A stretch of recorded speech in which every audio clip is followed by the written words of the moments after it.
Hi there guys, welcome to another Ross Perry Productions video. Well, today I'm sitting in a 2017 Mitsubishi Triton or Warrior, depending on where you are in the world, and it's about that time of year where we have to adjust all of our clocks to suit daylight savings time. So I just thought I'd show you how to update your clock if you have it on manual mode in your Mitsubishi Triton. So I've got it displayed on clock there. If you don't know how to do that, just go to your home where you can see all of your apps, go to the right, click clock, and it will just display your clock like so. Now to change the clock, just tap on it at the clock and anywhere. I've got a manual mode there, so you can actually tap on the right hand side and then you can change any of the parameters. So we've got the date over here on the left and the time over here on the right, so we can change it from 12 hours to 24 hours, from AM to PM.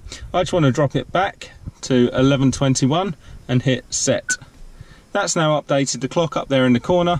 The other thing that we can do in here is we can actually change the display. So if you click down there, you've got two different displays. You can have it on the analog clock, which I prefer, or you can go digital and hit set.